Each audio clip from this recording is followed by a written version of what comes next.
पर उन्हें नहीं पता था कि कुछ ही सेकंडों में मौत उनके आस पास मंडरा रही है और उन्हें दबोच। उस रात उस घटना में बच गए थे, उनका दर्द आज भी ऐसा है। ना तो दवाइयाँ थी, ना जगह है, और लोग सिर्फ यही सवाल पूछ रहे थे कि ये किस।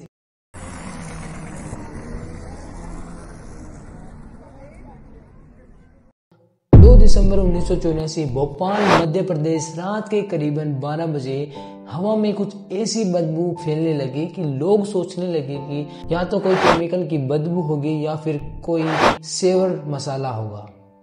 पर उन्हें नहीं पता था कि कुछ ही सेकंडों में मौत उनके आस पास मंडरा रही है और उन्हें दबोच लेगी। यूनियन कार्बाइड प्लांट के एक टैंक के अंदर मेटल आइसोसाइनेट, एक पॉइजन गैस प्रेशर से बाहर निकलने लगती है। सेफ्टी सिस्टम बनते हैं, मेंटेनेंस में लोचा था और एक छोटी सी गलती बन गई भोपाल की सबसे बड़ी तबाही।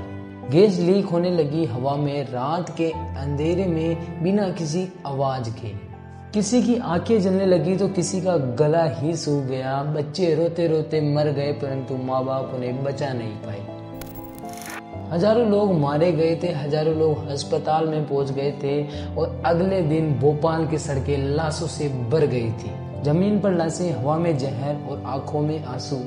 इस ट्रेजेडी ने दुनिया को झुंझोड़ा और क्वेश्चन यह था कि क्या एक फैक्ट्री की इतनी लापरवाही की वजह से यह इतनी बड़ी कीमत चुकानी पड़ सकती है। गवर्नमेंट ने इन्वेस्टिगेशन शुरू की और यूनियन कार्बाइड को इस घटना का जिम्मेदार माना गया, परंतु जो लोग उस रात उस घटना में बच गए थे उनका दर्द आज भी असहनीय है। कोई कह रहे हमारा पति नहीं है, कोई कह रहे हमारी बीवी नहीं है, कोई कह रहे हमारे बच्चे नहीं है, कोई कह रहे हमारा परिवार पूरा बिछड़। वहाँ के कुछ लोगों के बच्चे तो पैदा होते ही बीमार हो गए और कुछ लोग अपनी सामान्य जिंदगी ही नहीं जी पाए। लेकिन इस ट्रेजेडी ने लोगों को सीख दी कि इंडस्ट्रियल एरिया तभी मीनिंगफुल है जब ह्यूमन सेफ्टी जो है उसका पहला रूल हो।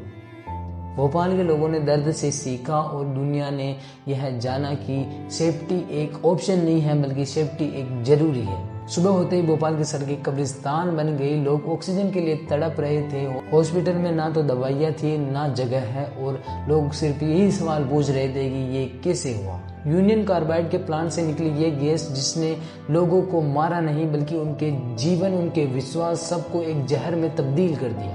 किसी माँ ने अपने बच्चे को खो दिया तो किसी ने माँ बाप और किसी ने पूरी की पूरी फैमिली ही खो दी। गवर्नमेंट ने इंक्वायरी शुरू की और वार्नर एंडरसन यूनियन कार्बाइड का चेयरमैन भोपाल आया, लेकिन कुछ ही घंटों में उसे वीआईपी ट्रीटमेंट मिल गया और उसे अमेरिका भगा दिया गया। और उसी के साथ साथ वहाँ के लोगों ने कहा कि न्याय भी गैस की तरह हवा में उड़ गया। हजारों लोगों ने कोर्ट्स में केसेस किए थे, परंतु उन्हें सिर्फ $470 मिलियन का सेटलमेंट मिला, कि नुकसान का हिसाब हजारों करोड़ों में था। उसी के साथ साथ कई लोगों को तो उनमें से भी पैसा नहीं मिला और जिन्हें मिला वो भी उनके दवाइयों और उनके इलाज के लिए काफी नहीं था। अभी भी भोपाल में अगर यदि कोई बच्चा जन्म लेता है तो उसमें ब्रीथिंग प्रॉब्लम या फिर गैस इफेक्ट्स के सिम्टम्स दिखाई देते हैं। ये ट्रेजेडी सिर्फ एक रात की नहीं थी बल्कि ये सभी जनरेशन के लिए एक जख्म बन गई थी। यहाँ तक तो सब ठीक था, परंतु एक सर्वाइवर ने ये तक कह दिया कि हम जी गए हैं परंतु हम जी कर भी मर रहे हैं। आगे रहे हम लोग, गैस निकली। तो अभी आपको क्या परेशानी है? ये गठन आ गई, कैंसर बन गया। फिर भी भोपाल ने हिम्मत ना छोड़ी और उन्होंने वापस से प्रोटेस्ट चालू किए। भोपाल गैस ट्रेजेडी ने दुनिया को सीख दी कि ये सेफ्टी जो है एक पॉलिसी नहीं है बल्कि ये सिर्फ हर एक आदमी की जिम्मेदारी है जो सभी को निभानी चाहिए। और जब तक ये चीज़ लोगों के दिमाग और दिल में रहेगी तब तक वो हर एक मरा आदमी जिएगा जो उस रात उस भोपाल के उस हादसे में मरा था। आज भी भोपाल की कुछ ओल्ड सिटी में आपको मिलेंगे वो लोग जो उस रात उस घटना में बच गए थे और आज भी उनकी आंखों में आपको वही जहर बसा हुआ मिलेगा। भोपाल की एक सकीना नाम की औरत जो उस रात उस भोपाल के हादसे में बच गई थी, वो कहती है कि मेरे पति मर गए हैं, उसके साथ साथ मेरे बच्चे भी मर गए हैं, मैं अकेली बची हूँ जीवित, परंतु आज भी मेरी आंखें जलने से नहीं संभलती है। सकीना जैसे हजारों लोग आज भी दवाइयों और कोर्ट्स के पीछे भाग रहे हैं परंतु उनका दर्द आज भी कम नहीं हुआ है।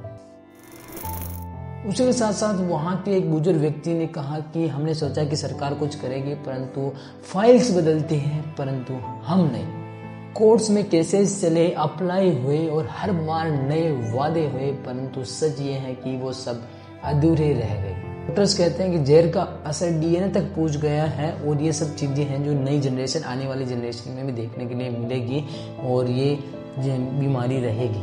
और वहाँ के एनजीओ वर्कर्स ने कहा कि हम सिर्फ इन्हें मेडिकल हेल्प नहीं देते हैं, बल्कि इन्हें याद दिलाते रहते हैं कि दुनिया इनकी बातें अभी तक नहीं भूली है। हर साल 3 दिसंबर को वहाँ के लोग वहाँ पर कैंडल जलाते हैं उन लोगों के लिए जो उस रात उस हादसे में मर गए थे, परंतु उनकी यादें और उनकी जो वो सोच थी वो आज भी जिंदा है।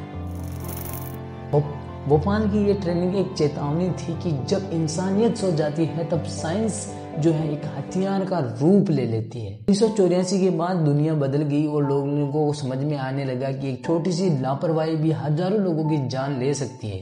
इंडिया में नए एनवायरमेंटल लॉ बने जैसे कि एनवायरमेंटल प्रोटेक्शन एक्ट और फैक्ट्री सेफ्टी रूल्स etc। अब हर केमिकल इंडस्ट्री में ये सब चीज़ें ज़रूरी है, जैसे कि अलार्म हो गया, गैस डिटेक्टर हो गया और ड्रिल्स वगैरह वगैरह सारी चीज़ें अब वहाँ पर ज़रूरी है।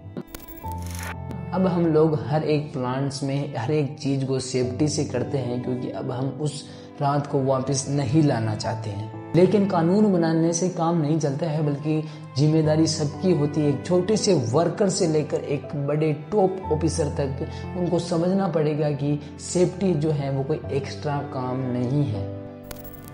भोपाल के लोगों ने दुनिया को दिखाया कि एक इतने बड़े हादसे के बाद भी कैसे उठ सकता है, वापस उठा जा सकता है। उन्होंने कैंपेन्स चलाए, उन्होंने लेसन्स चलाए स्कूल्स में और उसी के साथ साथ उन्होंने ग्लोबल लेवल तक आवाज़ उठाई। आज भी अगर हम किसी इंडस्ट्री के पास में वार्निंग का साइन देखते हैं या फिर सेफ्टी फर्स्ट देखते हैं तो वो सिर्फ वो एक चीज़ नहीं, वो एक लाइन नहीं लिखी है, बल्कि वो उन आंसुओं के लिए लिखी गई थी जो उस रात टिपके थे। भोपाल सिर्फ एक ट्रेजेडी नहीं थी, वो एक रेवोल्यूशन थी जो लोगों को याद दिलाती है कि प्रोग्रेस तब तक सेफ नहीं है जब तक ह्यूमन सेफ्टी फर्स्ट नहीं है। तो दोस्तों आपको वीडियो कैसी लगी? वीडियो अच्छी लगी तो वीडियो को लाइक कर देना, कमेंट कर देना एंड शेयर कर देना। और भाई सब्सक्राइब नहीं कर रहे हो, मेरे को पता चल रहा है, तो सब्सक्राइब का बटन जरूर दबा देना। मिलते हैं किसी एक मज़ेदार वीडियो में, तब तक के लिए जय हिंद जय भारत।